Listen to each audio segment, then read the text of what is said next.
What the? Hello. Welcome to Undertale. No. Sorry. I'm just kind of scrolling through Steam while we're waiting, and I see a Toho, which is a bunch of these girls, whatever. Yeah. Anyway, I see Sans in there though in a little Toho outfit, and I'm just like, why is Sans Undertale here? It makes perfect sense. From what I'm reading, I've actually seen that actually. From what I'm reading, the starting location would be rolled by the player controlling them. So, for example, Alexander would roll for each of the faceless. On a success, they would be in the minion layer. On a mix, they could be like, let's see, they're suspicious by nature, right? Yeah. So maybe they'd be in the minion layer, but hiding? Oh, sorry. Not suspicious. They are superstitious. Superstitious. Okay. Well, maybe if they're zealous, they'd be in the minion layer, but praying. So they don't hear things close by. That's what you get on like a mixed. Yeah. And then on a failure, they'd be somewhere else. Yeah. Until you have a library, and then it would make sense that they'd probably be in the library. Yeah. But, well, I mean, then we want somebody else to be in the layer since we get the bonus from them being in the layer. Yeah.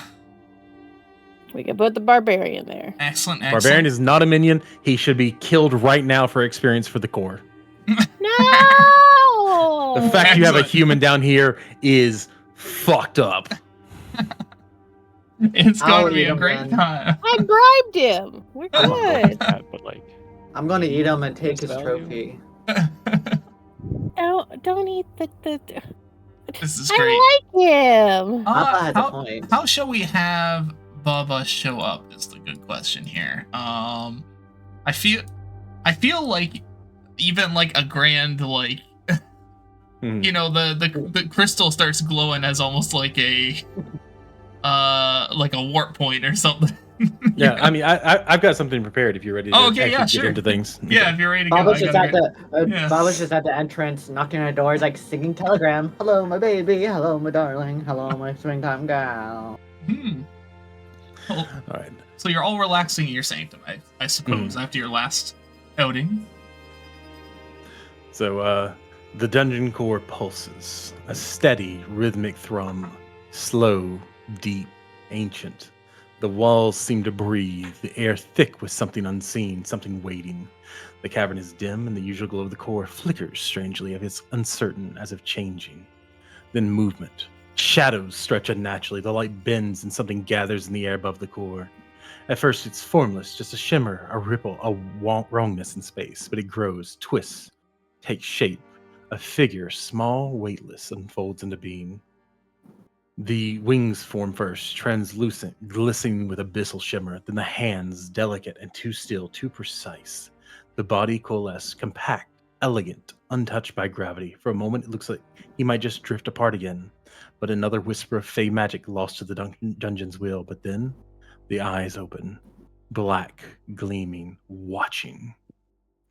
A breath. The dungeon seems to recognize them. The glow of the crystal steadies, the pulse synchronizing with their own. The very air shifts, responding to their presence as if the walls, the stones, the very magic of this place had been waiting for them. They do not land. They do not stand. They simply are. And then they smile. Small, sharp, knowing. Ah, well then, what fun is this going to be?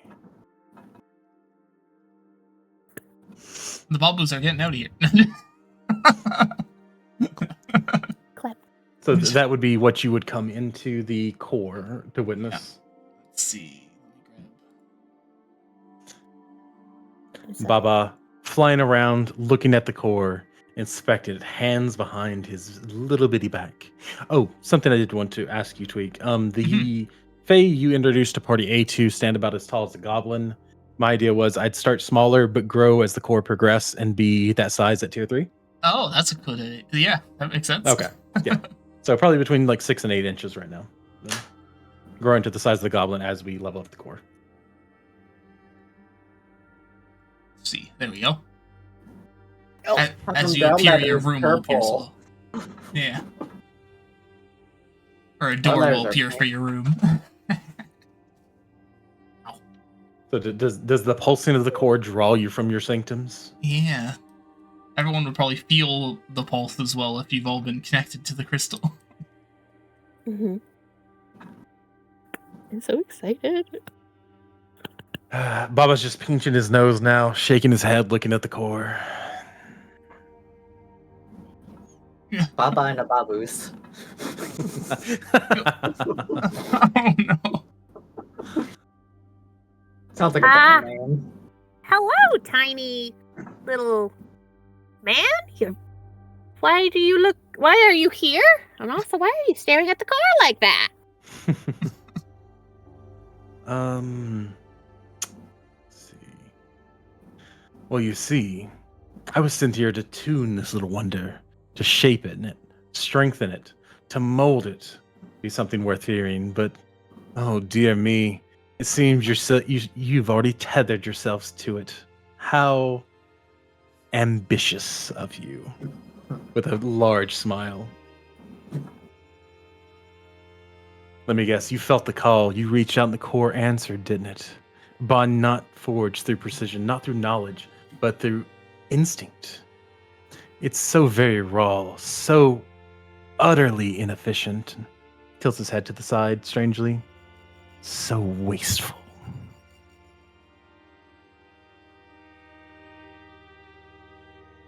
I feel like the core's lawyer just showed up. I personally just thought a waterfall would be a great place to make a dungeon. Plus, it's perfect for breeding my little chompers, my pack.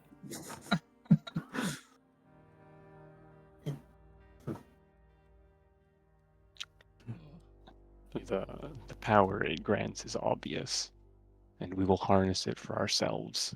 You'd best not interfere. I can tell you're so excited, so eager. You just jammed those grubby little hands into the arcane mainframe and thought, that'll do. But did you ever run the calibration? Did you ever check for corrupted subroutines? Did you even, placing a hand over his chest, did you even restart it yet? Listen, I love enthusiasm. Truly, I do. What you've done here is the mystical equivalent of setting up a dungeon on factory settings and hoping it doesn't just crash. He waves his hand. The core flickers and sputters for a second. You see that? That's your fault. You skipped the setup wizard. Now we've got untapped potential leaking all over the place. It's adorable, really. Like watching someone try to speedrun arcane engineering without reading the manual. But you're in luck. Don't worry, darlings. You're in luck. I happen to be very, very good at turning things back off and back on again. And with a little tuning, little minor adjustments, maybe a pinch of actual competence, you might just get this thing running at peak efficiency. So what do you say? Should we fix this before it blue screens and drags you all down with it? And that'll be the end of my computer metaphors. No, yeah, that's I know, it's just all the tech terms. Yeah. Hi. I'm just what the absolute fuck is a computer?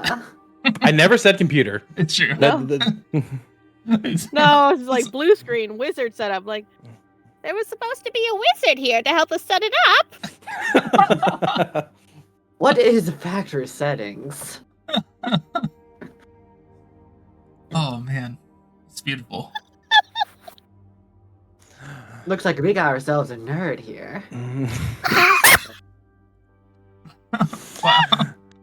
I just happen to be very good at fixing messes, and that's exactly what this is, a mess. A child's attempt at wielding something far beyond them. But don't worry, darlings, I can salvage this. I can salvage you. Now look around, looking them all in the eyes.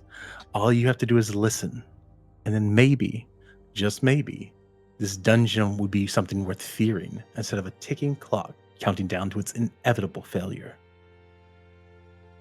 I see. Does that mean we have to call you daddy around here? Oh god. No, you can call me Baba. Okay, Dada. Now, you are quite intriguing, Baba. Takes a long, slow lap around Tart. You're not alive, You're not dead. You're a process, a thing in motion. Never quite settling, never quite done. Creature that doesn't decay, doesn't stay whole either. Oh, darling, have you any idea how rare that makes you? I know, I get that all the time. You consume, yes? Take, absorb, repurpose, a collector of flesh, of youthful parts, of discarded potential. It's rather poetic in its own horrifying way. Tell me, when you take something, do you ever truly own it? Or are you too simply being rewritten, piece by piece, bit by bit, until you are something else entirely? A Theseus ship of slime, one would say. Are you the one assembling? Are you simply another piece waiting to be used?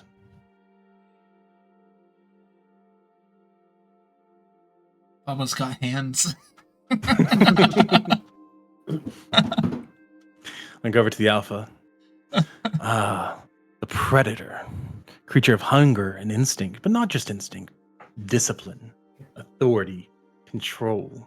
You don't hunt alone, do you? No. You hunt with purpose. You tear, you drag, you drown. But you don't waste, you lead, and they follow. That is efficient. I respect that. A mindless beast feeds, but an alpha feeds and thrives. And you, my dear, are not mindless. You don't just seek the kill, you command it. That makes you valuable. You understand hierarchy. You understand obedience and dominance. And that means you understand me. I can understand another alpha when I see one.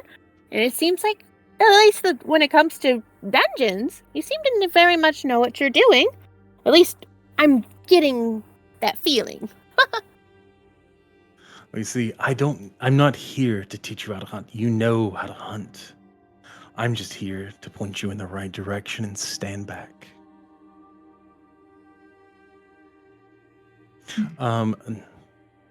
Go over to Alexander. Question, Alexander. You're a Drider. Presumably your top half is Drow, Dark Elf, right? Yes. Okay. Just wanted to make that clear. Yeah. The collector of whispers, the weaver of truths and lies alike. So predictable, never quite the same. That what makes what you so deliciously difficult to read. You seek knowledge, don't you? Not just any knowledge, but the knowledge hidden in the dark, buried beneath silk and secrets, hoarded like a spider's feast. He chuckles, slow and unknowing. Slow and knowing, not unknowing. And what happens, I wonder, when you find a truth too big to hold alone? When the weight of it presses against your fragile web, threatening to snap every thread you've woven. Will you break? Will you evolve? I could offer you things worth knowing, but tell me, little spider, would you dare to trust the hand that feeds you?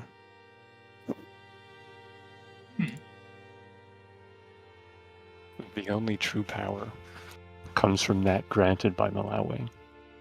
If you can unlock the potential of this crystal, then do so. If it will serve our means. Simple enough. Bob will flick. The crystal will turn off. And restart, thumbing a heavy beat. You'll find that the outside of here, much more hazardous to interlopers. The dungeon allowed to extend beyond the factory settings that bound it here. The land beyond the dungeon's entrance is not just territory. It's a living, breathing space where reality bends, where the wild magic woven into the stone and soil turns every step into a risk, every breath into a potential mistake. The unwary will never even see the dungeon itself. They'll find themselves lost in the mist, turned around again and again, feet sinking into unnatural waters that grasp like desperate cold hands. Air will hum with whispers, laughter, warnings, false paths, lead them deeper, always deeper, and lurking just out of sight, beneath the rippling ponds and the shifting undergrowth. The juvenile chompers will wait. They do not need to hunt, their prey will come to them. A single misstep, a rock dislodged, a splash too large, the pack descends with silent hunger. teeth dragging at ankles, dragging the unfortunate down at the black water, the ever-hungry shadows. Few will ever find the dungeon's doors. Fewer still will live to regret it. So yeah, now you have a tier 1 trap and tier 1 trick outside of the dungeon. Yeah. That is the waters of the river dragging people into it. And the chompers, the juvenile baby chompers, like tadpole-sized chompers, eating them should they fall in. Mm-hmm. Little piranhas. Yeah. I mean, that's what chompers look like. They just look like big piranhas with arms and legs. Yeah, for some reason, all of you also hear a dun dun dun dun, like XP startup sound as the dungeon reloads. Oh, I should have put that on the soundboard. Let me just yeah. Yeah. I got that.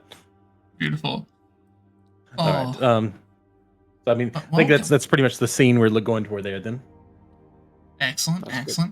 And then we can flash back to that, when I need to whisper things in your ears in the future. Yeah. Also, feel free to describe or come up with how you'd like your room within the inner sanctum to look as well. Because as you've become one of the dungeon lords, you now have your own personal pocket space within the...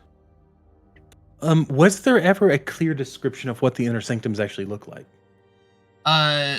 Besides being a circular chamber with the crystal in the center, no. Mm-hmm. Did anyone have any opinions on that personally? I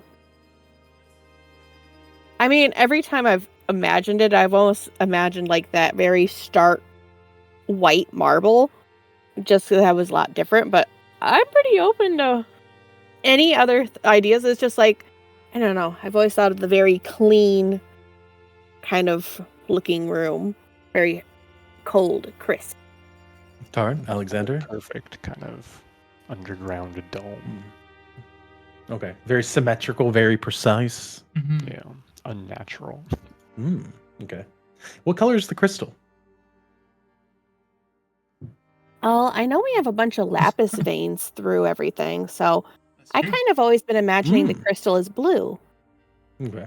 That makes a lot of sense. It's like all the veins that run through the dungeon run to this point, to a singular point under the crystal where they're channeling straight up into the bottom of the crystal. Mm-hmm. Okay. So then its magic is pulsating through, and that's also kind of like the light source as well as the crystal, because it thrums light. What were you saying, Tart?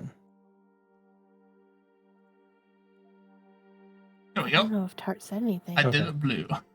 Okay. Well then, as Baba's door forms, the veins of the crystal of the dungeon raise up into a archway around the frame of the door, building out of the material, out of the crystalline structure of the core itself, and it leading to a standard sized door. Inside, the furniture would probably be much smaller in scale, but it's very comfortable, very refined. There are books, there are fine wines, there are small holes everywhere around that would take a fairy could zip through and hide in, or tunnels that would lead him to somewhere else in the dungeon that he could be listening in from anywhere, knowing any secrets, any conversations going on. You'd never know where he's at or what he's listening in on. Lots of hope. Yeah, I mean, just like small tunnels. Yeah. Like nothing bigger than a rat could get through, or a fairy. Also, it may well to note, my character is a leaf sheep sea slug and has aspects from every party member. So I chose a aquatic creature because of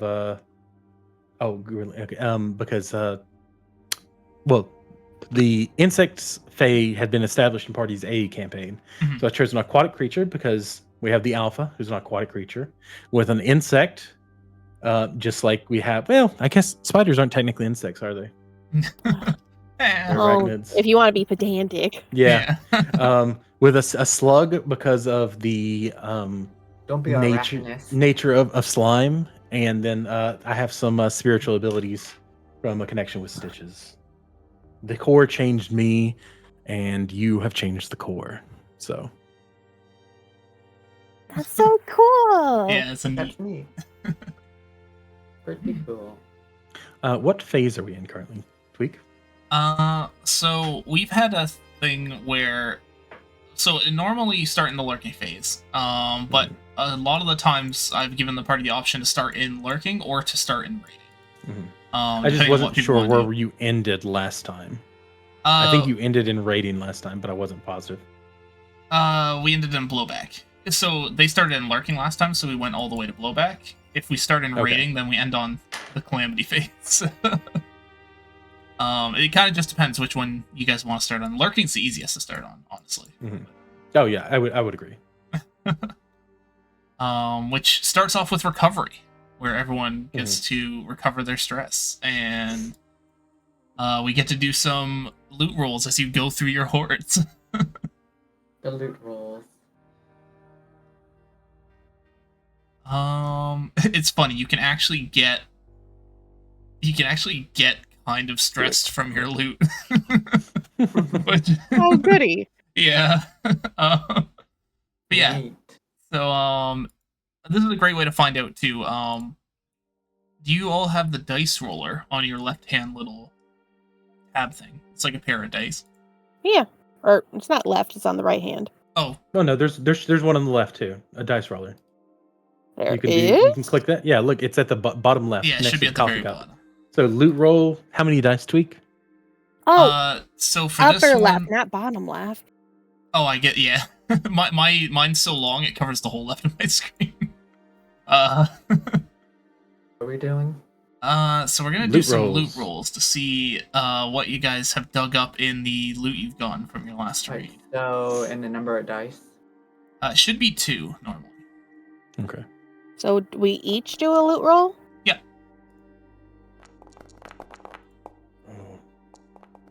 Mixed. Failure. Ooh. People aren't very happy with their current loot. Which is fair. I mean, you're just starting out, you're evil villains, so maybe you haven't gotten the stuff you really wanted to get. I mean, I gained some dark hearts. Double dark hearts is not bad. Yeah. Basically, you can unless you that overdoes your dark hearts, and that's a problem. Yeah. You just don't want to overdo it. Yeah.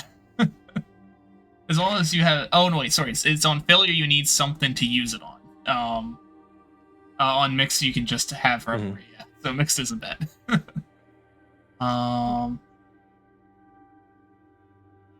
Alexander. Oh yes, sorry. Still need a roll from you. You can. Yeah, sorry about that. Yeah. Oh, there we go. Oh, you did the other kind of roll. Okay. It's fair. But a 6 is a success as well. Mm-hmm. Yeah, if you do it from the dice roll in the top left, though, it'll like tell you how you did. Yeah. Right. Yeah, my bad. Let's see. Okie dokie. So for most of you that got the mix, you can get a dark heart as long as you don't have max dark hearts already. If you do have max dark hearts, then you've overdone it. Where do I put dark hearts? For you, it's those diamonds at the bottom of your. The exposed. Yeah, just below where it says exposed. Yours is called essence, but. No. Okay. I have, but the 2 exposed are now full. Yeah, but that's alright. As long as they weren't full before you got it. That's where it becomes a problem. What? Like if they were both full and then you got a third one, then you'd be overdoing it. Oh, okay. So yeah, I only have 2 right now. Yeah. So you know, you're all looking through your loot. Maybe you found something after searching for a little bit that you're like, oh yes, this is exactly what I need. Usually it's something that would lead into your revelry. So like maybe you found like a little artifact you had picked up from the dwarves, or maybe you found a like. Well, I'm trying to think for Brielle. Like maybe they found a tasty morsel in the loot hoard, or something similar. But oh wait, no, Brielle had a failure. Yeah, but it says I enjoyed yeah, some you can still revelry enjoy and gaining gained a dark yeah. heart. Yeah, it's only a problem if you overflowed. Yeah. Oh, because mixed gives you the option to gain a gold, spend all revelry instead. Well, no, you do both. Oh, you're right. It's per enjoy dice, revelry yeah. and just January. Yeah, you're right. Mm-hmm. I have dark okay, heart. excellent. Did you go over? Well, I don't know if I was meant to have this one that was filled in. Yeah, you started with one, so if you've not spent one at all. She has spent them and gotten them back a couple times. Have I? Oh. Yeah. Then I guess I went over because now I would have 3 dark hearts. Because that looks like mine gave me 2 dark hearts, but I had 1 filled in still. Yeah. Consequence based on your revelry. Let's see. A craving consequence. Maybe. Does it have? I guess frustrating. I feel like maybe because we were talking about how you found like maybe a treat in the horde or something, or like what you thought was a delicacy in the horde. Maybe it actually upset you to eat it. Oh, it looked good, but it tasted terrible. It tasted awful. We could give you like a single shock to like your guts or something, just because you didn't. You're just feeling a little sick. I would also have a suggestion, being that she brought back a particularly tasty treat that the chompers had a hard time resisting. Even better. And that she had to fight them for it, and as a result, they start bloodied. The chompers start bloodied. That's a good one. I like that. Yeah, we could do that, where it's like they try to take it, and it's like... Yeah, beat them up. Whatever narrative focus you want to go with, but that one does fit too, I thought. That's something else I should mention too, is anytime something comes up with, usually to do with either your Dark Impulse or your Revelry, your party members can pitch ideas, and you're allowed to take those ideas as part of your RP. Like, that's... Okay. I mean, in general, that's fine anyway, but they actually encourage it in this game. I thought about taking ability to trigger other people's dark impulses is something I could do, but... Yeah. So it's a great way to kind of like, if you don't have an idea on the top of your head, you can be like, hey, does anyone have ideas they want to, pitch or whatever? Excellent. Cool. So we've done our loot roll. I think, you know what? I should be following I have a little checklist for this. I'm not even following it. Okay. Downtime. There we go. Each player gets 1 downtime action plus extra from any calling ability. Yeah. Okay. Oh, you can also choose to pay a minion a gold so they do a downtime action as well. All right, does anyone want to start, or are they Who would like to go first? I don't have anything particular, or feel free to pitch ideas to other players too. If you have an idea that you're like, oh, someone might want. Well, I mean, we talked about building the library as a tier 1 room. That's a very simple thing. I've also got an ability. What can I do with 1 gold coin? If you want to pay a minion to take a downtime action as well. I don't think your Babu are really good at anything. That's my expectation, though. But you can contact somebody. You don't have to spend the gold at all. It's true. Gold's optional. Yeah, that's true. You can try to craft something. I mean, really, the world is your oyster. Yeah, there's a lot of downtime actions. I guess I'll think of something. Feel free to always be like, if you just want to try crafting a potion too, I do allow people to spend time, and you just get a random potion off the table, so you don't really know what you're crafting, but you'll get something. Sure, I can do that then. Then that unlocks that recipe for the future too, so it's not a bad. Because we can only do tier 1 potions at the time, right? Yeah, there is a small chance it'll be higher tier, but I don't usually. What do I roll for that? You wouldn't be able to craft a higher tier potion anyway if you learned it. Without the potion making rooms or anything. You just have to roll. Actually, no. You can roll the 2d6 if you want. I just need 2d6 to. 2d6? Would that? What kind of roll would that be? Like a? You can use any of them for this because I just need the numbers off the dice as opposed to the. Okay. It's on a table of like 66 items. Okay, so we got 46 or 64. Let me see what we got. Oh, that's a good roll. Yeah. Those are really good rolls. 64 is almost maximum, so let's see.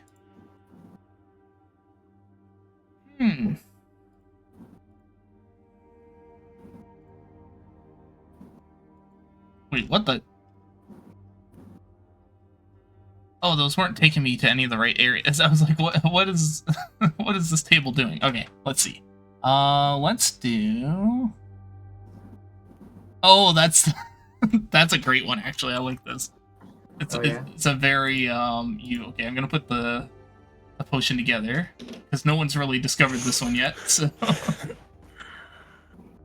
gear and supply.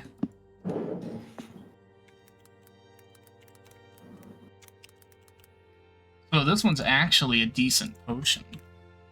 Ooh, what tier is it on the actual sheet? Yeah, okay. Tier 2. So does that take... So normally a tier 2 would take 4 actions to craft. Is that the case with this one, or is it done in a single action? So this is fun because it's discovered, yeah. To be able to make redo more, it would take 4. Yeah. Okay. You discovered the Outburst Potion. It causes someone to act on their strongest emotion, but it's also highly contagious.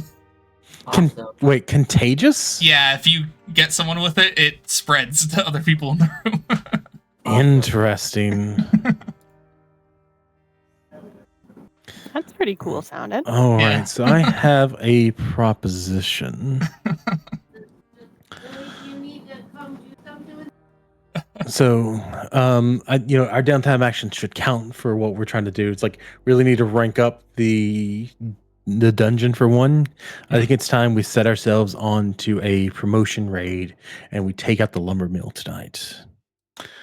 War is fought with steel, my darlings, but it's won with suffering. Not the quick kind. Not the kind that ends with a blade between the ribs. No, that's mercy. And I don't believe in mercy.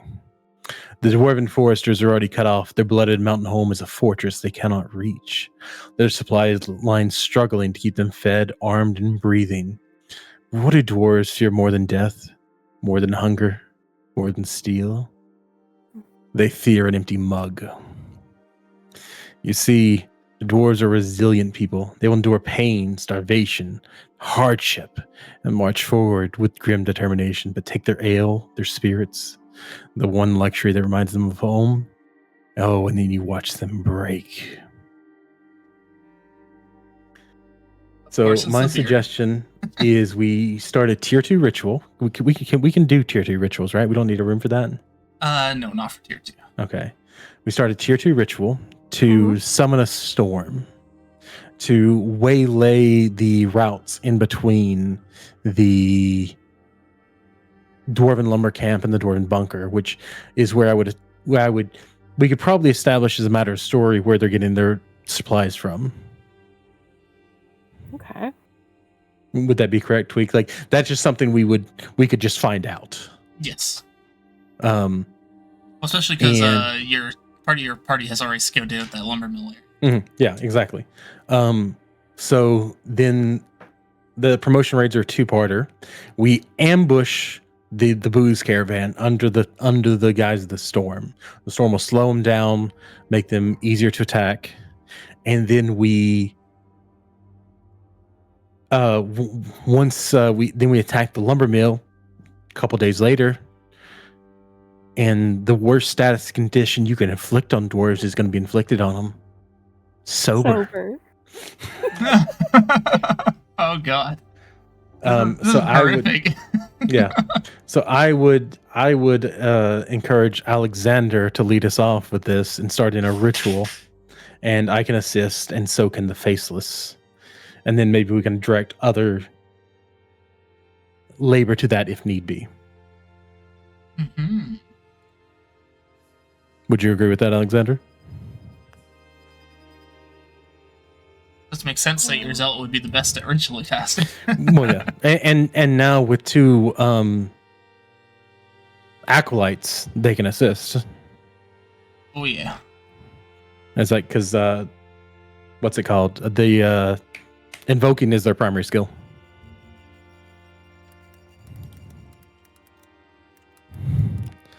What are tier 2 rooms? Sorry, I'm just grabbing some stuff because I'm gonna have to get this set up too.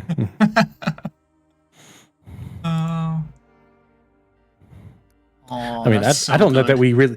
I don't even really know that we'll need a, because like I imagine it'll be tier 0 to attack the actual caravan.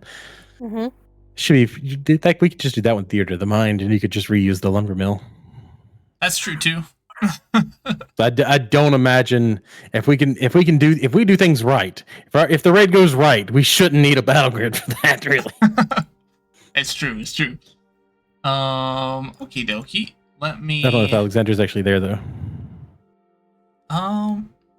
Did they step away for a second? I am here. Yeah. Oh, sorry, yeah. I did have to get up for a sec there though. No, that's fair. Okay. Did you hear the bit about the ritual? A little bit.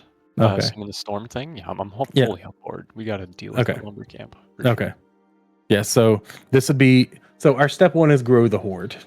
Our step 2 would be cripple the dwarves, ally the wood elves, Moon elves.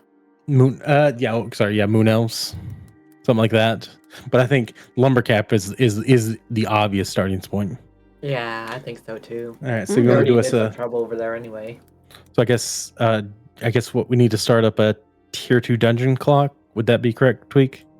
And let Alexander do a ritual roll.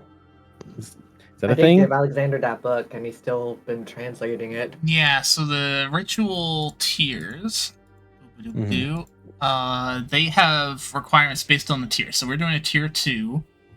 So we had to decide on requirements for it, or I could roll to see what kind of requirements this ritual would need. Oh, okay. So you have to have prep for the tier 2s. Yeah. Oh, okay. Which is fine. You'd know what to do. Like, they could look at their book and be like, "Oh, for this ritual, we need like A and B to do it." But I mean, I feel like your plan could still technically work. I know raiding it under the cover of the storm was the thing, but if you also destroy the paths after raiding the caravan with the storm, then nothing's still going to get there. So. But that's yeah. Let's see. Yeah, but we wouldn't have a downtime action in between. Well, sort of. If we did a flashback, maybe. You wouldn't have a downtime action technically in between the raids. Yeah, and you might have the stuff already. A lot of it's not. A lot of it could be very. So, for example, I'll just roll. Let's just find out what it needs. I feel like Stitches would be a good one for Storm. Double 5s. Oh, interesting. Okay, so this ritual actually just needs. It needs to be focused around a place of power, which could be your dungeon core, probably.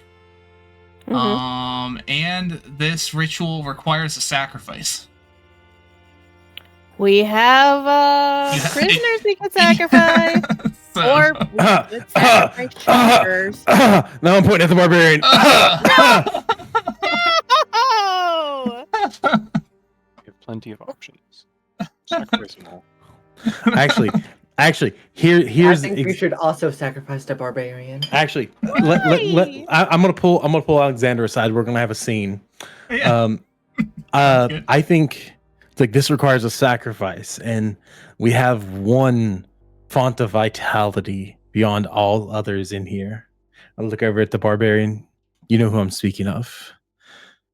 Have him beside you in the ritual. Have one of the prisoners bound. And when the ritual calls for the sacrifice, bury your dagger in his chest. You know he's the font of vitality. You saw him be unable to die with his rage. His rage will empower the storm. I agree. And I think he's outlived his usefulness. Can I just aside for a second here? I think it's hilarious that you said you pulled him aside because you'd be like tugging on his shirt. Just kind of like hover around my head a little bit. Yeah. I imagine that he just flew up to his head probably. and just his ear to the side. Like, yeah, I mean that is very fair to I just make sure I called him away from the others. I mean, it's like, I mean, we can bring everybody in on this if you won't have the talk and just send the barbarian from the room. Yeah. Oh, I guess as players, do any of you feel strongly about this, strongly enough that we should talk about it as a group, or are you okay with this weird sacrifice betrayal thing we're doing? Also, I say just sacrifice. I just liked I him, harbor no but feelings. we don't need him, I guess. But it's just I liked him. That's perfect. I think Mal wants to power struggle over this barbarian. Yeah, that's what it sounds like. Oh, So that's why I was asking, because if you want to take it to a group thing. okay. Then yeah, I'd like to power struggle because I found him very useful in my most recent thing I did. So we send him out of the room, and I'll start off with, you brought a human into this holy sanctum of monsterhood. The only reason he should be here is to feed the core. His blood is required to ease the stain. I look at Alexander, the blasphemy of him being here. So I'm to just eat him. Yeah, so I'm bantering against Brielle in this power struggle. You don't have to respond with the banter, mind you. That is up to you about how you're doing this power struggle. Well, it would have to be a verbal, right? I can't banter a different way. No. You can fight me instead. But the question is, would you attack me over the barbarian? Like, it's got to be. Yeah. It's got to be how you think you would do it.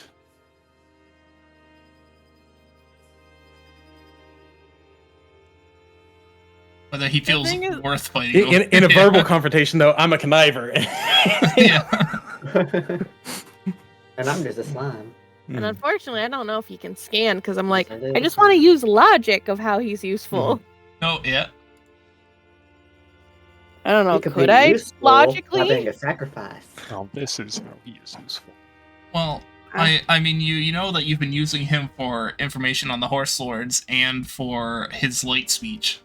But, Right, but that probably would, even if I give that argument, that's still a banter role, correct? Yeah. I mean, I'm not terrible at banter, so that's fine. All right. So what is your, what are you saying? You can give me a second. I understand that humans and monsters aren't really ones to mesh, but he has proved his usefulness to our cause. We have his allegiance, along with the other barbarians that are being used by the Horse Lords. He's been able to give us information of the different factions in the area, so we have the upper level of when we're going to go attack them. And also, as you said, he's pretty hard to kill. So he's been very useful also in taking down enemies and stuff for us. I took him recently to go raid a fort, and we were able to do everything with ease. He helped carry up everyone, got everyone tied up, and we were able to have multiple prisoners now in our vestings. But how long until he backstabs us? I interject. So it sounds like I've got two people assisting me in this power struggle. I would say you definitely have the dominant position in the power struggle. Okay. What say they don't backstab us once our work is all done and done with? Well, the whole reason he even agreed to help us is us helping him free the barbarians from the control of the Horse Lord. So he's not going to leave us until we do that, and that's not as if we have to do it right away. Plus, also, he's been helping Alexander with his learning of the light speech. Because Alexander now can at least speak enough to have a somewhat simple in nature, but conversation now. I turn around to Alexander in perfect light speech and say, "Oh, a learned one." Well, I can kind of respond to that. Oh, jeez.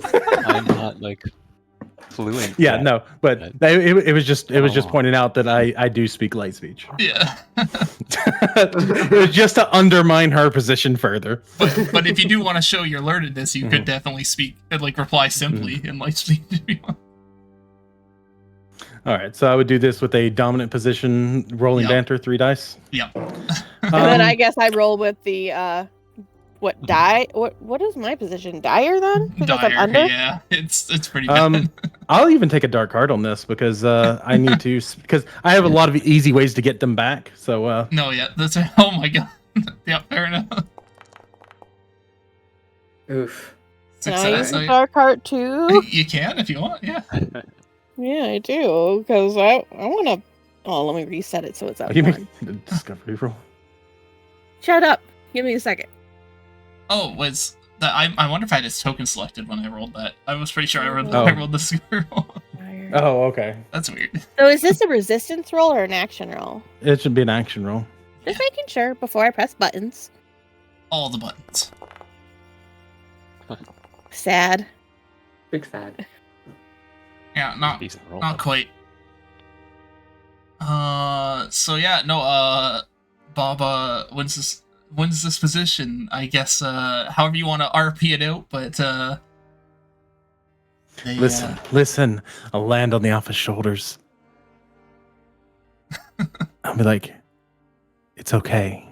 I know you're burdened with the mantle of leadership, but we're here. We're a team now, and this is the right path.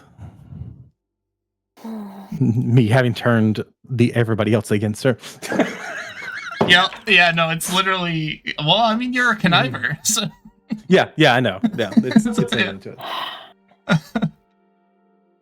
I'm fine. I'm willing to agree, at least on one condition.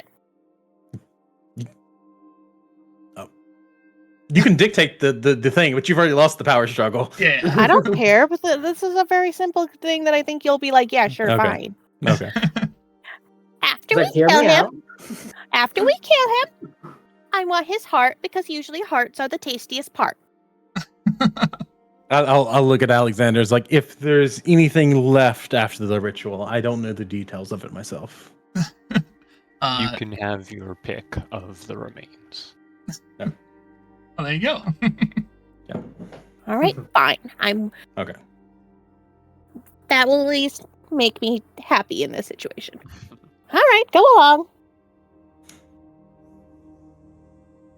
I just wanted to. So I think our next step would be allowing Alexander to start the ritual then. Yeah. Excellent. So you're starting with getting a prisoner, right? Oh yeah, we're gonna tie the prisoner up. Yeah. Or have the barbarian there, but at the last second he's gonna sacrifice the barbarian instead. Excellent. Because that's the betrayal. It's so good. Hate it. I mean, I think it's clever just because you avoid like him starting off in a rage, knowing he's gonna get. Let's devour him, body and soul. Excellent. Cool. Are you gonna send anyone to get the prisoner in particular, or do you just want me to have someone go grab a prisoner for you? We'll have the barbarian fetch the prisoner. Oh, no. Yeah. Alexander would know which ones have been in talked to the most, I'd say, so he'd probably pick out which one. Because you've been actually been interrogating them. Yeah. So. Yeah. Excellent.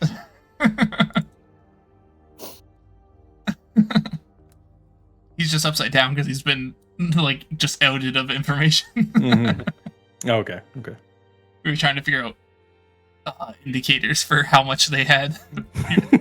Just turn them upside down. Just slowly turn them upside down. Oh, excellent. Do I have some awesome music for this? I probably have some dark music at least. How about Fracture? What does this one sound like?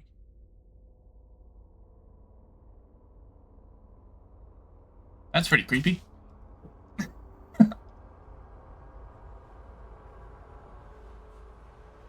Cool. Excellent. So how does this ritual go, Alexander? You're in the pilot seat for this one. All you need is a sacrifice and a place of power and something to do with the storm. Okay. I'll be right back. Yeah, well. So, this is... I'm gonna go with just kind of words of power. So I'm gonna take some time. We're gonna have, the prisoner right there, barbarian, holding them up. And I will read from the book, and using the power of the dungeon heart, create a zone of where this energy is kind of coming together. There is swirling black cloud, lightning, and little thunder, like a little storm right in there. And then the culmination of that, as I'm going to bring this dagger up to the prisoner's throat, instead jab it into the back of the barbarian's neck and kick him forwards into the cloud. Oh, excellent. One dead barbarian. Do I have to do a roll for this, or is this is a ritual, so it is the way it is? Yeah, he also totally trusts you're going to kill this other prisoner, so the stab in the back is not expected by them. They aren't very clever, barbarians. Yeah. But, no, yes. And on our map over here now, you hear thundering outside of your dungeon as a hurricane-esque torrential storm starts beginning over the area to your west. Isolated in a sense, but covering a massive swath of the land. Okay. Sure. So that would have normally taken 4-tier action. Mm-hmm. Right? So my thought was Alexander uses his action. The Faceless each use an action. And then I use Mist a Spot to finish it off. Sounds good. We can have the Faceless in here to help with the ritual. Yeah. So that's the 4 actions we would need to do it. Good. Because Mist a Spot lets me... So the ability I have, I can point out... I can be like, okay, it's like, oh, here, let me show you how to channel the mana more efficiently. And... Or potion making. Any tier 2 or tier 3 project you're doing, I can just add 2 ticks to a clock. So like long-term projects, I get free 2 actions to put on that clock. So like I could instead start fixing the greenery with not using my action at all. I was like, I'm really good at helping others in that thing. Yeah. But it's got to be something someone else starts. It's not something. I can't be something I start. Yeah. Which is why I talked you into starting the ritual. Yeah. That works. Get other people to start it, and you just get it finished. Yeah, exactly. Yeah. Okay. So you still have a torture action though, right? Oh yeah, right. Right, from the Inquisitor. Yeah. So we've only got this one other guy left here. Yeah, the dwarf. Actually, I guess we both have both of these. We haven't questioned the house, the horse lord yet. It was alchemist. No, that was the one that escaped, wasn't it? The alchemist did escape. 2 of them. Oh, okay. The alchemist escaped, but the actual, horse, the guy in armor hasn't been questioned yet. The dwarf we've, I think, tortured, but I don't think we questioned him. I think we flipped this guy upside down, though, because you got more information out of the alchemist than you could have gotten out of the... I don't know. But you can try and question it if you want. The dwarf's only halfway drained of info, so... That's a dwarf we got from last session. Yeah. So, what I really want to know here is the human settlement. Where do they get their water from? Oh, here, have a heart. Is it the river? This seems like a simple question. It's a good question. The river flows by the fort settlement. You would question whether the Horse Lord settlement down here uses it, though, because it's quite a ways from the river. Okay.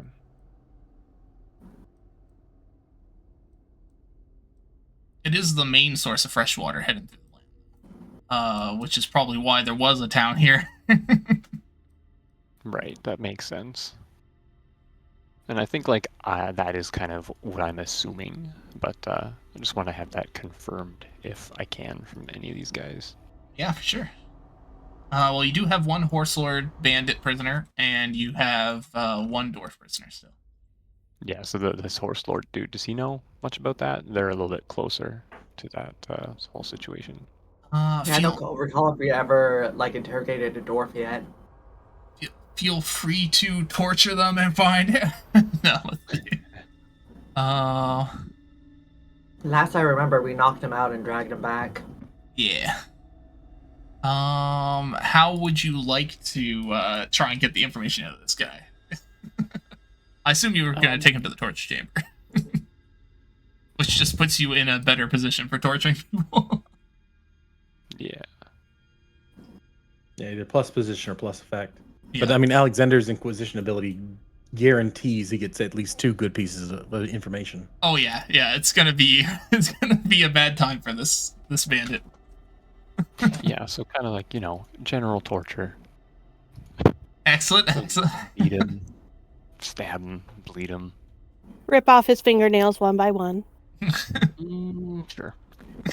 Why not?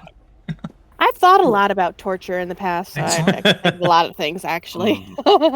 Those are all weak. You all need to pull his nose hairs one by one. Oh god. Yeah. Pull his nose right off.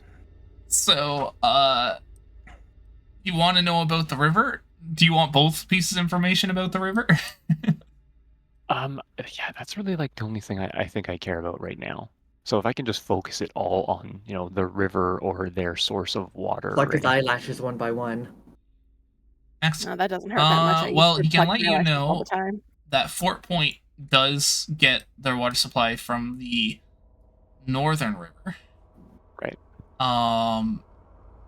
He believes the Horse Lord settlement doesn't. They might have some sort of well system or something. He's not sure. But there's a reason I get from the north side, and that's the second piece of information, is for some reason the water south of the ruins is not, like, it takes a lot more work to cleanse it before it can be drank. Okay, fair enough. That's good. So, I mean, I guess kind of like out of character, the plan at some point is to just poison this whole river, hopefully. And that would cause some good damage to them, I'm thinking. Mm-hmm. Yeah. I was thinking if we flood the plains, killing off the grass, well, that's going to be a hard time for their horses to get any food if all the grass is dead. Yeah. Yeah, no, that's good.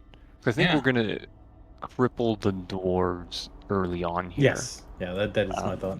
And then once they're taken care of, or not as much of a threat, we can, poison the river or flood it or something to really give those humans some issues. Excellent. So you're finished torturing them. Alexander, what are you studying right now? Like, what are what is your object of study? Like, in your downtime, in your quiet moments, would you be looking at the light speech? Would you be looking into the symbol? So the light speech is kind of a secondary thing. I am kind of focusing a lot on the worshipping for Malawi and making sure that connection is strong. Okay.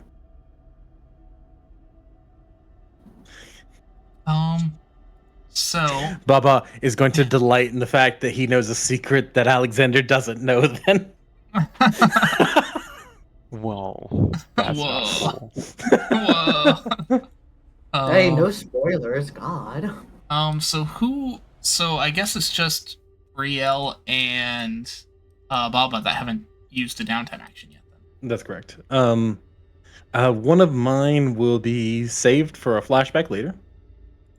And the other one I was looking at, I think I'd want to start my thought is if we start a second minion layer adjacent to the one down here and combine them to one very large minion layer and make that the library so that the two Faceless can have a extra large minion layer, in functionally 2 rooms, but two. That could be the library, and then the smaller minion layer we could turn into a cave for the Babu. I like that plan. The Babu. So yeah, I'd just like to start another minion layer directly left and adjacent, connecting to maybe even not even with a hallway in between them. All for the Babus. I do Also, have the a goal Babus to still need their keep bat resources icons. for that. Tweak, where are the Babus at bat icons? I keep looking for them, but they just don't exist. I'm gonna have to make one. Boop. Yeah. So that'd be a tier 2 project I could start, and I would direct the imps to work on that as well. I mean, he wouldn't be finished yet. No. But yes, I would advise the imps to work on that too. But obviously, that is kind of their own deal. Yeah. They are. They're not the smartest. Mm-hmm. Well, they're smarter than the average imp. That's true. They are slightly smarter than the average imp. Oh, it seems actually my Mystic Spot can be split up. Oh, that's interesting. I didn't realize that. Cool. Okay, so you're starting it, and the imps are working. Mm-hmm. Boop. There we go. Great. I love you can just drop clocks in there like that. Yeah, it's so handy. I found that out so late.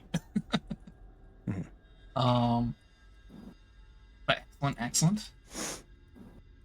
What else? Brielle? So it's Brielle then. Yeah. Yeah, I have to do something. What you gonna do? What you gonna do without that jump? Oh That's a great question, guys.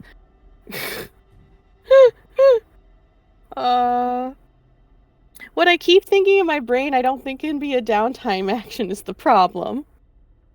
What are your thoughts? Part of me wants to kind of practice my trick skill so I can actually learn it.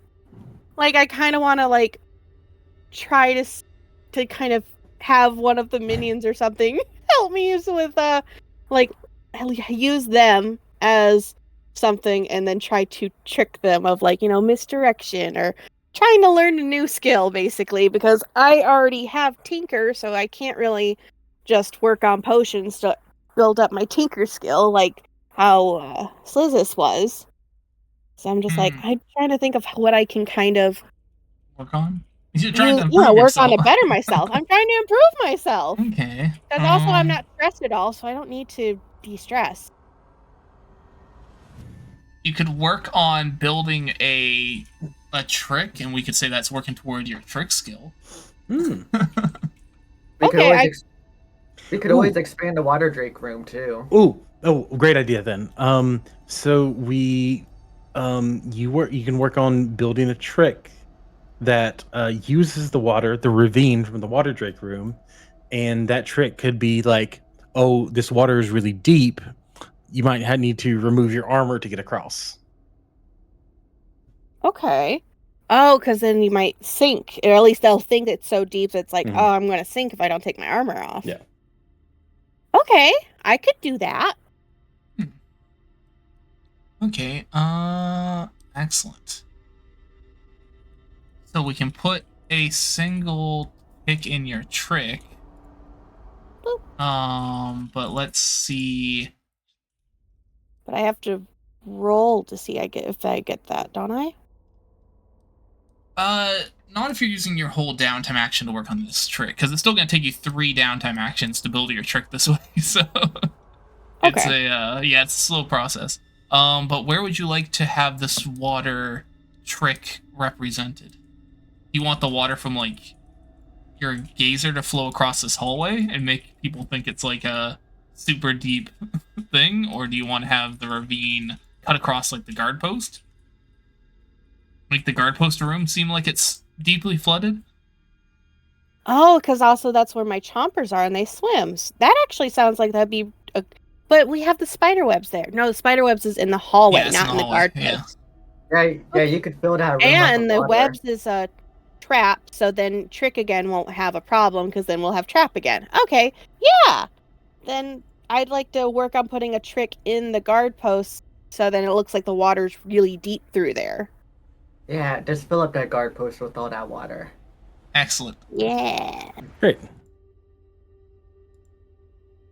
Make it look like the ravine is flowing across. Mm-hmm. Yay. There we There we go. Excellent. Thank you guys for helping me figure out how to do what I kind of wanted to work on. Oh, I misread this. I will go ahead and use my last weaving the web action. I want to contact the trolls. Hold on. Tier 2. The Deep trolls on water. 4chan? Yes. Deep water Trick. We have the 4chan trolls here? Mm-hmm. Also the trolls? How do you know about the trolls? Because you told us about the trolls, or you told them about the trolls, and I've watched the VODs. That's true. They do exist. No one's contacted me yet, so that'll be interesting. Okay, your deep water Trick, make sure you add that. Oh, I spelled it wrong. To your duties, since that's your trick. Okay. So where do I list my duties? You got this tweak. On downtime. Yeah. Under dungeon duties. There you go. Oh. Yeah. Okay, so you want to contact the trolls. Yeah, I mean, it's nothing more than simple greetings, telling them that we too are enemies of the dwarves, and that a offensive is planned against the dwarves, and we would appreciate their what's the word? We would encourage their increased presence during this time. Excellent. I just want them to intensify their raids. Intensify their raids is what I'm shooting for. I would say a success would be intensify their raids. A critical would be they come with us on our raid. That's what I'm thinking. Okay, that sounds good. Let's do a check on that. They may already be wanting to raid the door, so let's see how long this. I would even, you know what? Your position's actually good. They don't know who this is, but they are of like mind in this. So I should do an action roll with a dominant position? Yeah, or give yourself a dominant position in this one. Okay. So I was just rereading this. Yeah. So do positions make it where just your dice are more likely to roll better or roll worse? It makes it where the effects will be stronger. Yeah. Okay. Because this one, it says yes, but you get your result you want, but then it comes at some cost. I am going to. So, how are you contacting them? Is it just magic that you just are able to send them a thing? Yeah, probably just a little fairy circle, just the pool of water nearby them. They're shaman. Well, actually, I don't know what flavor of trolls these are. Oh, they do have shamans. Do they have shamans? Yeah. Okay, so they're shaman, probably in a vision or something then. Okay. So I'd say on a mixed, maybe they are willing to help. Well, let's see. I'd say either they're willing to help, but they want to get paid for it, or that the vision overwhelmed the shaman and I had to take backlash because of it. But they're going to help. I would be more than happy to help pay if that is the path we go. I think because they weren't expecting it, I'm actually thinking more of going with the backlash. But at the same time, they like the intensity of your message to work on their raids, so I may progress one of their projects an extra tick this session. So a shock to brains then, maybe? Yeah, a shock to brains would probably be the best. Okay, done. But I will successful, but it was project. A shock to brains. Yeah. and I gain a dark heart. Yeah, and you get a dark heart. I said I had an easy way to get dark hearts back. Yeah. All I gotta do is talk to people. Excellent. Also, feel free to switch between the maps. The main reason I'm activating maps is so the camera will follow.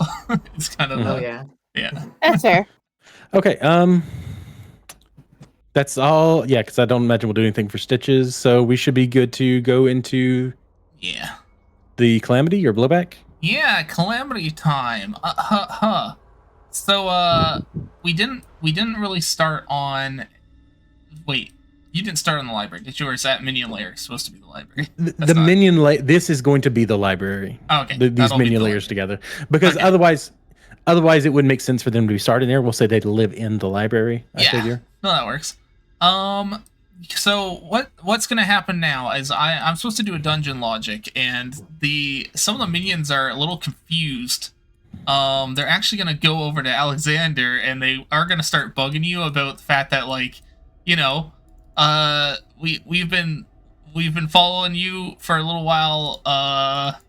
We absolutely adore Malawa, but we have nowhere to actually worship her right now. And this is a bit of a problem for us. How do we know you're an actual worshiper of her if you have nowhere to worship her? Well, I worship in my sanctum. You can worship wherever you want. We are building you a library, if that would help. Okay. Excellent. It's funny that was already in the plan. So, okay. Yeah, so, I mean, it would be a very simple thing to add an altar to those rooms, really. Okay, so it would make sense, because that is I gotta roll 1 on their grumbling, because you actually had a solution for them. Boop-a-doop-a-doo. A major calamity. No, that shouldn't have been. Oh, hold on. I think that's supposed to be the opposite.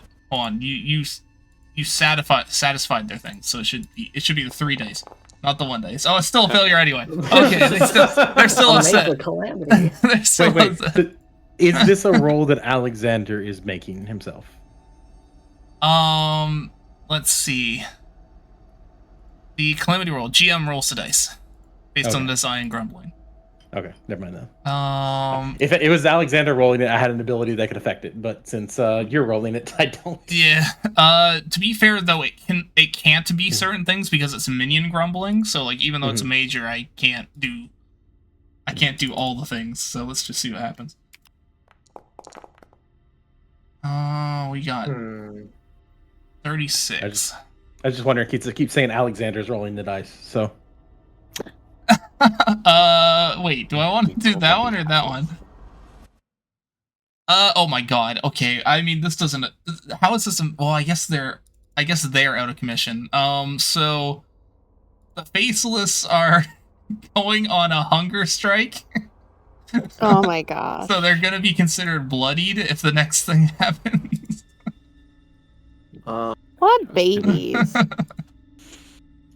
They tried to wait. Yep. Wait, the minion layers. Yeah.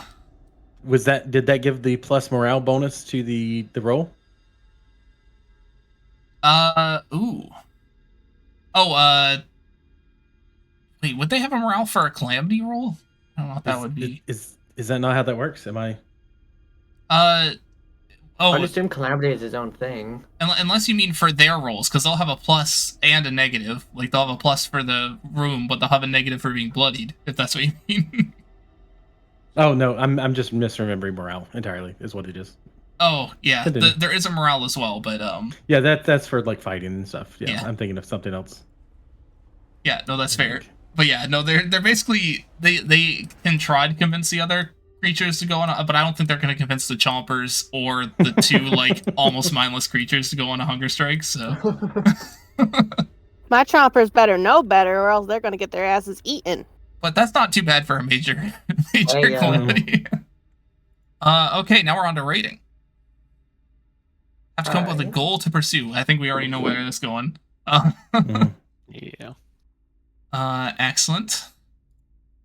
Yeah, so this would probably be an ambush style raid, I would say. Yeah, hit them when they least expect it. The entrance is to take them, destroy them, and no one escapes. Excellent. Let me look at this world map here. You're gonna deal with the foresters, okay? Okay, yeah. Morale could be spent on an action or fortune roll. Oh, okay. So fortune would be handy too. So that means they can get extra loot from things as well. Yeah. So, that barbarian's gone. There was one on the world map as well. Don't worry about that. Okay. So excellent. Let's do. Keep opening the wrong sheet because I've got like 3 GM sheets. Okie doke. So the engagement. We gotta consider the factors, right? So you're a tier 0 dungeon. And the target faction is a tier 1. The lumberjacks or whatever are tier 1. But even though this is just the caravan. Yeah, the caravan itself will not be, and it's in a storm, so we could probably consider it tier 0. Yeah. It's not going to be having a good time. Let me get some good battle music for this too.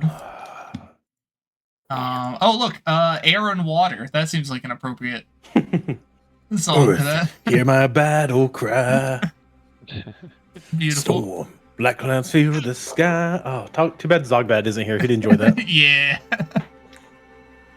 The target is particularly weak, are they? Let's see. Weak or strong? Oh, okay. So we just gotta set up that. Okay. Let's do our engagement. Engage. I'd say another modifier could be that forces are being drawn away from the bunker to deal with increased troll aggression. So they might have less guards on the caravan than normal. It's true. Surprisingly enough, that probably wouldn't affect it as much as you think. The dwarves are quite clever in moving around the troll camps. Cool. Faction was hit by the dungeon, but yeah, okay, that's an extra thing because you're catching them off guard. There's a lot of different checks in here to make your engagement better. Recent events in the sandbox has them looking for trouble. Nope. And the raid, because the last time you raided them, they didn't even know what happened. Yep, they didn't know we were messing with them. Yeah, I was under disguise. Okay, we're rolling an engagement with 4 dice. Excellent. You start with the upper hand and in control of the situation. Excellent. You can't get much better than that. Okay, so going into this caravan, the storm is just tearing through the air. There's even some updrafts, barring on tornadoes, going through the woods to the north side of the lumberjack camp. Just on the pathway to the south, the caravan's made a decent amount of progress, probably before they start getting really stuck in the storm. But as they're traveling through a smaller section of the forest where the road's more windy, trees have fallen over, they have to keep stopping to move things out of the way. You're able to catch them in the thick of the rainfall and the gusty winds covering all your sounds.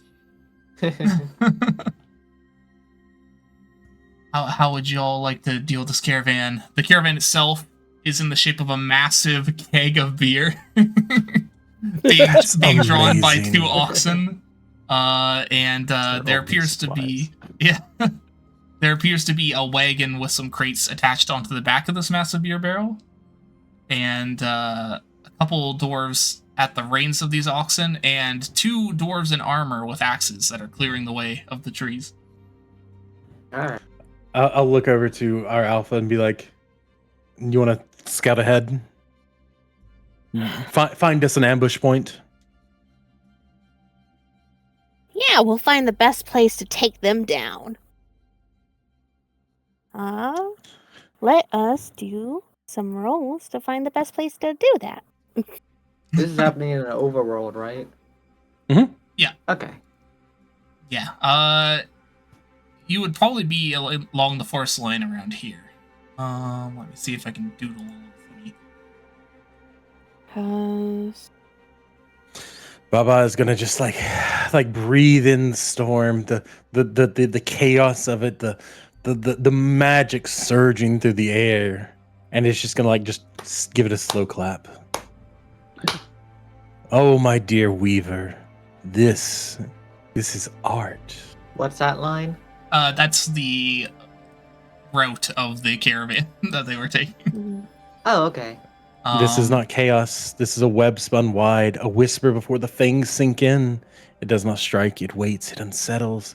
It makes them wonder if the next moment will bring a break in the clouds or their final breath. Yeah, you're probably attacking right around there, I guess, as we go back into the forest line. Okay. Because, let's see, to do a roll to basically survey and figure out the best point of ambush, that I would guess is a scan roll. Yeah, make the most sense. And I would get my bonus from feral senses because it does for surveying an area specifically. But I don't think I get Caribee's instinct only for the fact that it says for tracking targets. I don't know if that's the same as finding the best point of ambush. Yeah, probably not. It could become a benefit if you get into a fight with them, for sure. Double question. Since we start with the upper hand, does that mean my roll will start with a dominant position since we already have the upper hand? Yes, it's dominant position.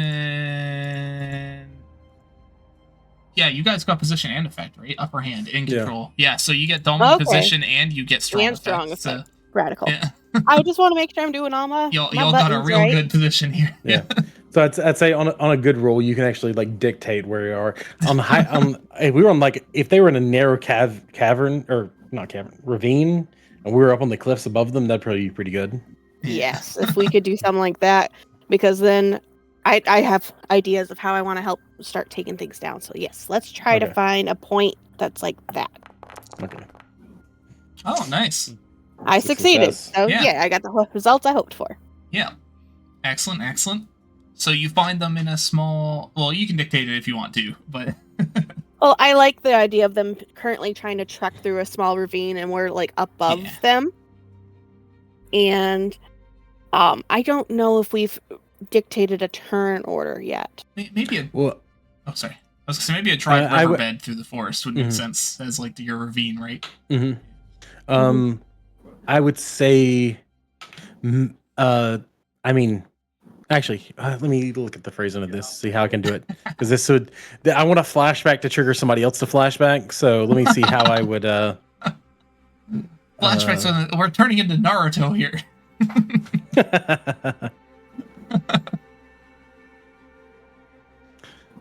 Setting up contingency plans, but that doesn't. Yeah. So we so I can spend stress to flashback. It's just one stress? Usually if it's like a standard action stress, I count it as 2. The main reason for that is because then we can have things that have less stress or more stress, and it makes a little more sense. So this is flashing back to a plan we'd made ahead of time. Oh, okay, then yeah, just one stress. Not flashing back to okay. Yeah. Why did that just fill all of them? Oh, okay. I started from the wrong corner, apparently. Yes. Okay. And you stretched out because of it. No. So we flash back to Baba and the Alpha. They're looking over a map of the region. And so we've already identified this place. Like, we've already identified where we were going to set up. It was just a matter of whether we could find it again. So like, this is the spot. Look at this dried riverbed. They pass through here every time our scouts have reported. We go here ahead of time. We set up. We lay down. And when they come through, we drop trees on either side of them, so they can't escape. Okay. Yeah, I like that idea. So then we've probably already prepped the trees to be ready to be broken. Well, yes. But so I flash back to that plan. So you can flash back to you and the chompers having chewed those trees through ahead of time. Oh, yeah. Because you have the flashback ability to set traps in a flashback. Okay, so then I flash back and I have the chompers chew them to the point where just a firm push would break down these two, like a tree on back and forth. So then when they come through, we can trap them in that way. Yes. I love the concept of flashbacks. It's like we're evil. We already planned this thing that's happening. Yes. And it's really good. That's why the conniver is good to flashback to plans, because that's so vague. Yeah. But I can flashback to give somebody a reason to flashback. It's basically what that is. I mean, because you all sacrificed a barbarian too. At any point, Alexander can flash back to the sacrificial ritual and get more details about the horse people or the storm you're in, which is it's so good. Yeah. Oh. Okay. Oh, does Gurulina have a flashback ability? I don't believe I do. So the undead surprisingly do not. That was the thing I was Okay, gonna look at. yeah. Hold on. Flash. That only just occurred to me. I'm pretty sure I don't. Yeah, the undead don't normally have one. But I want to look up what the equivalent is because I know they have an equivalent, just like how there's everything else.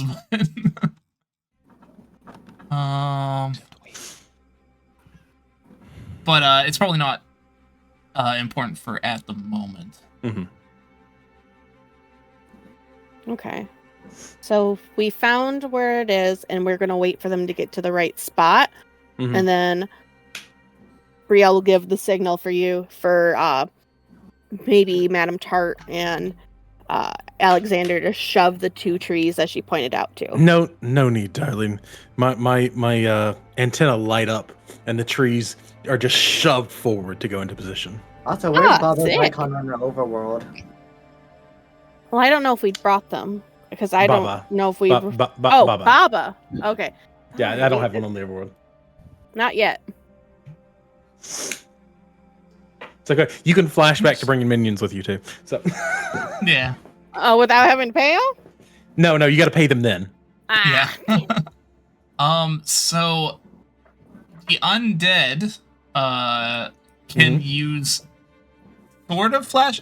So they have a thing where they can go into their hive mind. So when she has like slime minions, she can be like, "Oh, this slime is actually over here, and I've hive minded to them to see this or glean this information." Oh, okay. So we should lean into that then. Yeah. Okay. Yeah, you're gonna have to eat your babu, Gurulina. I'm sorry. All right. Make a slime babu. Yeah. Oh my god, they would be so drippy as they fly around. Yeah. I mean, I could just get more babus, so yeah, let's do that. Oh, I'm just picturing little slimes with bat wings. That's so cute. Just go. Everybody else being villains. Gurulina playing Slime Rancher Inner Sanctum. Yeah. Right? Literally me. Oh, so good. Slime. Oh, so the dwarves, I guess, are caught off guard by this. Oh, so the trees landing on both sides of the caravan. They were just getting ready. They just cleared some trees a little bit back, so they're like, like, what's going on? They can't hear that you pushed them over or anything. They can't see that high up the cliff. So yeah, they're just like, oh, the storm's knocked over more. The caravan stops. The 2 with axes go to cut the tree in the front. Okay, and that is when we would engage them. Does anybody else have any more like prep they want to do before we just like mess these dwarves up? So would the slime babus be separate? Does prep count as throwing my weighted net to tangle the oxes? It's probably have to be something we do next time you level up, Gurulina, because you'll need another ability. Okay. Mm-hmm. Yeah, what is pulling the caravan? Oxes. 2 oxes. 2 oxes. Okay. Yeah, I want to throw my weighted net to tangle them up. Oh, so I don't know if I need to wait for that to be my turn or... Well, they can't even run, but then they can't also buck around and hurt us because they'll get tangled up and fall over kind of thing. Yeah, no, that's fair. I mean, it's a scene rather than a turn order sort of thing. So it's like since we're doing all what makes sense. theater of mind instead of a battle map. It's like so you're entangling the oxen. Baba would probably invoke telekinesis, ripping the axes out of the people trying to chop them's hands, and just throwing them back at them. Excellent. I would So try we to web those guys as well, the like armored warriors, I guess. The ones up front chopping the tree, or is there more of them?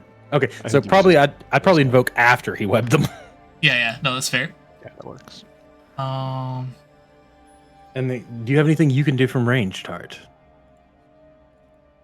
Anything I could do from range? Not really. I'm more of like a close quarter assassination type. Yeah, then Tart probably just drops right down the cliff and gets right in there on their drivers. Is what I would guess. Yeah. Excellent. Yeah, pretty much, yeah. So we've got a finesse roll from Brielle, 2 invoke rolls, and probably a trick or a finesse from Tart Milady, based on how you're going. I can do a trick. I have 3 blips in trick. They think you're just a massive raindrop coming down from the cliffs. So do our rolls still have dominant and strong on them? Oh, yes, they do. Okay. Yeah, y'all are in a very good position right now. So I only do I have a +0D modifier, right? Or would it be 3 because it's... So there's no modifier, but you change your position and your effect to be dominant and strong. Okay, got it. Oh my god! Oh. Yes, like and... I said, I am an assassin type based slime. Well, okay. So with those rolls, can I offer some ideas? Yeah, sure. With the mixed finesse of the gear for the weighted thing, see, it falls onto the yaks, but the yaks are so hopelessly tangled in it. There's no way you're using that gear again this fight. And with the trick, I would say that is you get in there, you take out the driver and impersonate them just like that. Like they don't even know somebody's missing. Yeah. That's awesome. I mean, the driver wasn't wearing anything metal, so they probably just completely dissolved. Yeah. And I can just take the form of whoever I want, so yeah. It is funny. I think you would still look slimy. You would just be like in their shape, yeah. right? It's dark and rainy, though. It's very rainy. There's no way. Water. Yeah. All right, Alexander, do you want to do your invoke? Yeah, sure, I can do that. Because I'm hoping to have a better position on mine, because your invoke's a lot better than mine. Does that mean I have like a driver trophy then? Oh yeah, you can have it. Maybe I just web the one of them then. Yeah, you might as well have a driver trophy or a dwarf trophy. Yeah. So your results work, but they have some sort of custom. So, you were gonna web the peeps, right? That were cutting the trees. Yeah. So maybe you web them up, but it doesn't immobilize them entirely. Like, so their hands are bound or their upper bodies are bound, but they're still able to move around. Yeah. Doesn't quite work out. Yeah. Okay. So then I will invoke to strip them of their weapons with telekinesis. Excellent, and I will spend a dark art as well. Nice. Because I don't want to be full dark arts. Yeah. Mixed as well. Okay.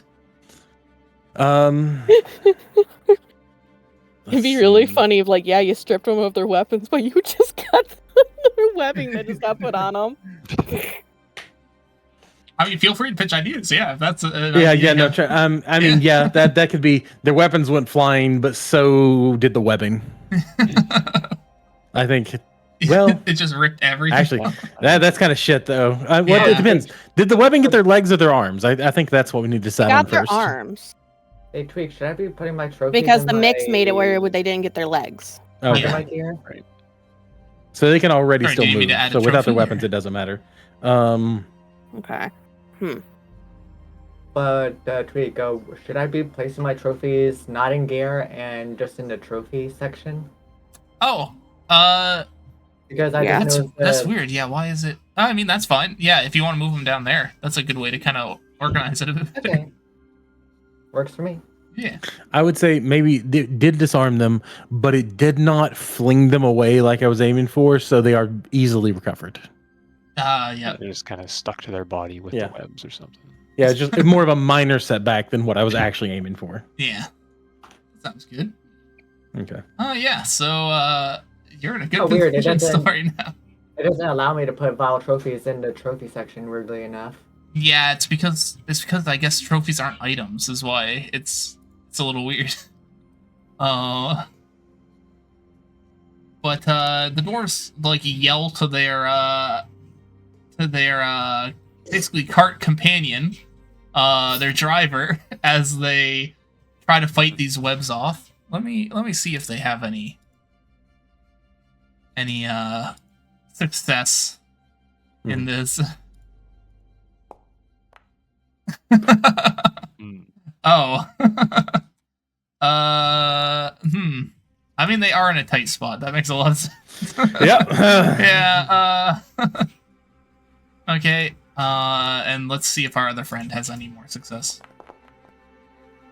Okay, maybe he's not able to get his weapon back yet, but he's able to struggle free from this. So one of them struggled out of the webs. Okay. But they still don't realize that their driver is not a dwarf, so they're yelling to them to get the cart moving. They'll clear the way.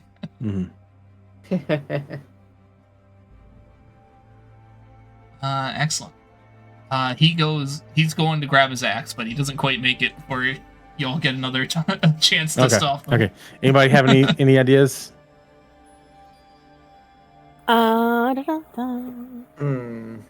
Like, I'm still in the driver's seat, taking the cart, right?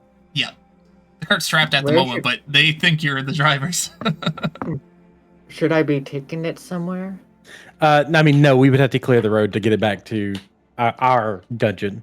Okay. So it's like you could either, I would say you could either try to run them over with the oxen. No, they're tangled. Oh, that's right. The oxen are tangled.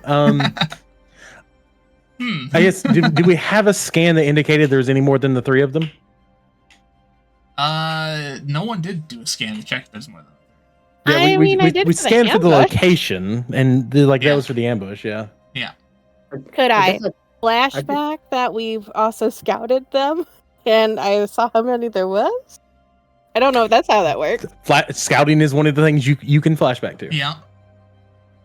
Then I would like to flashback, and that I was scouting them so I could make along when we were trying to find out what path they typically take, so I know how many there should be. Okay. No, that's fair. You actually expected there to be 4 based on your initial scouting, but some word had come through that one of them had gotten dysentery on the Oregon Trail. Okay. So there are only 3 with this caravan. Okay. So do I need to roll or no? No. Okay, cool. He gave you the information. Yeah. Rad. You're good.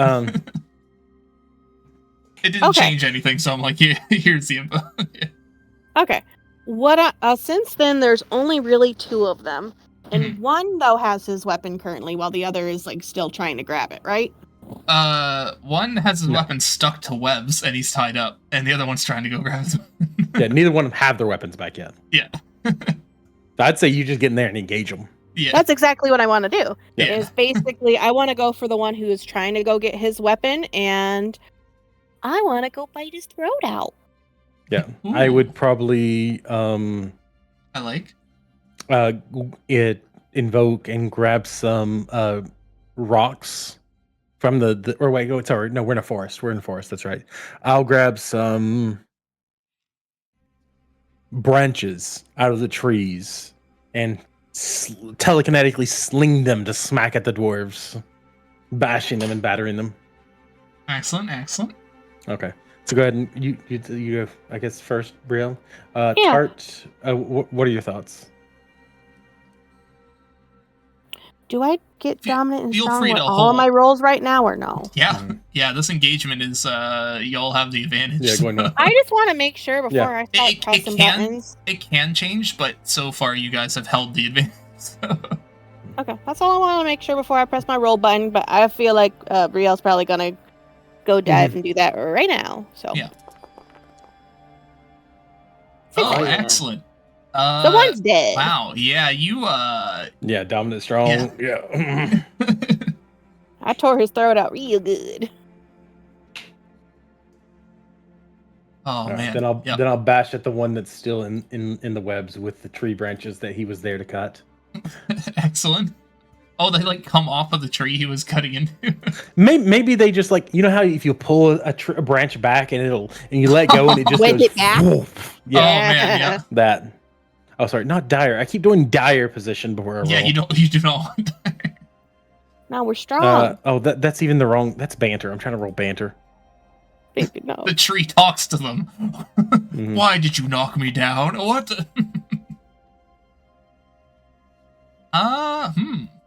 Interesting. Um. Well, I feel like it does have to slap them, but whether or not it's the result you want. It just might be an annoying slap instead of an outby slap. Maybe it's more that it's continually slapping them and being frustrating as opposed to actually doing damage. So more like lowering their effect, putting them into a worse position rather than doing damage. Okay, yeah. Yeah. It's that's just in the wind. I'm not a really effective combatant, so no, that's fair. All right, Tart, finish them. Yeah. Tart, or even Alexander. Anyone could probably finish this guy right now. Yeah, like I'll eat him. So. Oh yeah, no, that's eat him. Oh yeah, go ahead. I'm gonna do another trick just to jump on him. You are also disguised as a driver. He thinks you're his ally coming to help. Yeah. Would I get any modifiers for that? Dominant and strong. Yeah, you do still have your dominant and strong position. Yeah, just still the dominant and strong. Okay. It's okay. Well, you know what? I feel like you should. He can't really fight back, so you probably can eat him. Yeah. So the drawback of this should probably be something in the context of eating. Maybe he's upsetting your tummy a little. Maybe you get drunk. You gain the effect drunk. Oh, that's so good.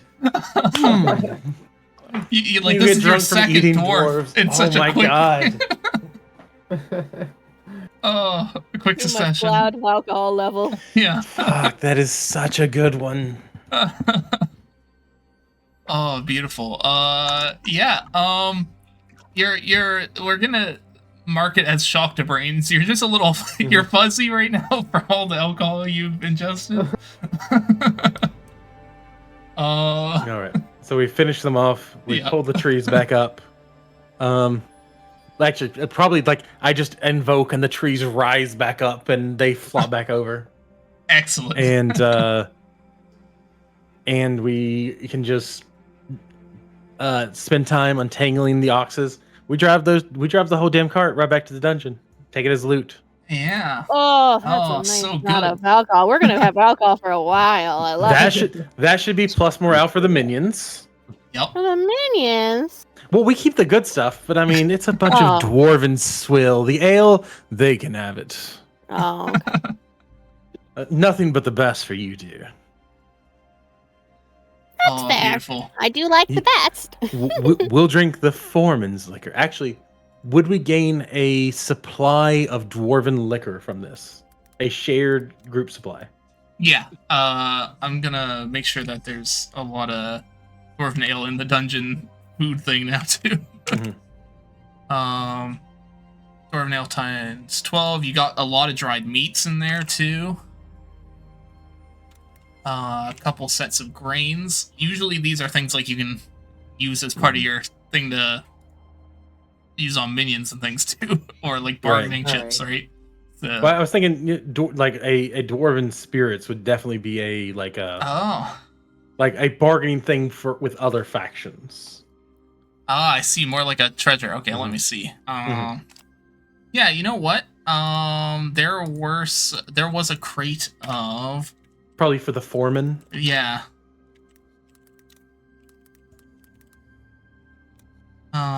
It's gonna. Oh, it's you know what? It's gonna be a crate of blackout stout. Okay. Blackout stout. How many uses would you say there is there? To use it as a bargaining chip, probably not as many as you want. Let's say like 4. I was thinking like maybe at 4. most. Okay. Yeah. I was thinking just like how, like when you get a potion as item, you get like 2 to 3 uses. I was thinking like that much. Yeah. I mean, I'm not gonna complain with 4. Yeah, 4 will be all right for this. Okay, cool. They wouldn't have been expecting people to raid them, so they probably weren't.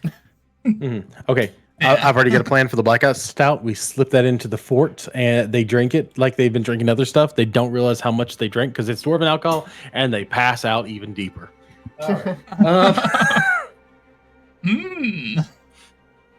That's a good one. I like that idea. Yeah, so we drive this back to the dungeon. Our Yeah. follow-up raid for the lumber mill is before we get recovery, but probably like chronologically occurs a day or 2 days later, just long enough for them to get sober. Well, after raiding though, we had to do the blowback from the raid. But the level up raids are a 2-part of raids though. Oh right, yeah, you gotta do 2 parts. You are right. Like that was the setup for the raid. Yeah. That wasn't the raid at all. Yeah. Shibata excellent, just excellent. tweak secretary at this point. Honestly. Like I said, I've read so many Dungeon Core books and played all the same Dungeon Core games Twig has. This is a genre I obsess over. Nice. Shibata will so keep good. us in line and keep us up to date on what we gotta do. It'll be excellent, excellent. There is something I want to show Baba though, just in case if they know what it is. Is it If that- you eating them? No, like I want to okay. know if a pendulum I found a while back has any value or any special significance. Because all I know right, is, your fancy is that pendulum. it's just a fancy looking pendulum, but I have no clue about it whatsoever. So, I mean, Baba's a smart lad. I would Did assume it have you a would- symbol on it? Yes. Yes, it does. Is it the symbol next to the inner sanctum? I think so, yeah. It is. Okay, so we can flash back to a scene that's not like game stuff. So it's like you bring this to me, it's like, oh, it's like yes, of course I've seen this before. It you got this from the ruins south of here, didn't you? Hmm. I'm pretty sure I cut it off one of the first 2 enemies we fought. I believe it was off the scribe. Yep. Yeah. That would have been by the ruins. Yeah. Hmm. Oh, lovely, lovely. And Alexander doesn't know what this is, does he? He does not. In game, no. In game now. Well, that's one of the things is Wicked One specifically says there's not a difference between in-game knowledge and out-of-game knowledge. Oh, okay. Yeah. I know that symbol. I know what it is. Oh, okay. Yeah. My character shouldn't know that. Oh, yeah. Okay. Well, then it's like, here. Step into my sanctuary and this will be a secret between us. And that's where you fade, but Yeah. All right. So now I officially kind of know what that's all about then. Oh, no. It's a secret between me and Tart. Nice. They're keeping more secrets. So that gives you and Tart something to talk about later. Tart being like, I've got a secret, and Alexander being like, you've got a secret? What is it? I want to know. I do love secrets. It starts more future dialogue. But out of game, yeah, it's that's a Skaven symbol. There's Ratman in the ruins, I'm sure. What? No. But why would there be Skaven? But excellent. And that's why the water because of runs the big black. Rat. Yeah. You also catching on to that? Oh, Yeah, and that's why the water below the ruins is bad too. Yeah. Makes sense. Yeah, I forget what clan it is, but yeah. Yeah. But Big Ratman. excellent. We will. Should we start the next one on like the big raid then for like the second part of this whole thing here? I think so. Yeah, I mean, That'd be we good. would definitely be picking up at the raid. Yeah, I think that would probably be because like I also don't want to rush it, and I think it would be good for Stitches to be here for part of the That's fair. level For up the thing as well. promotion raid. So. But yeah, I will make a note just so I don't. Would I be able to have a little personal nitpick here? A nitpick, sure. Would we be able to move the rune to another spot on the map? I don't know. It just it feels weird just it being there at the very edge. Oh, like the weird Skaven symbol? Yeah.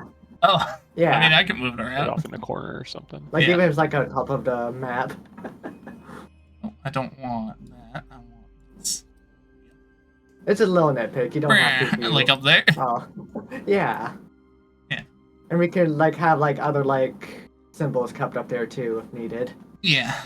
I mean, I'll definitely turn it into something in like the world info notes as people start discovering it, right? It's kind of the all right. Yeah. And I've added some more stuff in there too, like as things are. So now there's Overlords of Renown. There's Heroes of Renown being added because like both parties have started hearing about some of these heroes. Thanks for humoring me. Yeah, no problem. Excellent. So we'll plan that for next session. I will say goodbye to YouTube. I hope you are excited for more in the future with our crazy group of villains here. Yeah. By YouTube. Maybe just absolute insane at assassinations. Yeah, honestly. Because that's not the first time that happened either. It's true. There we go.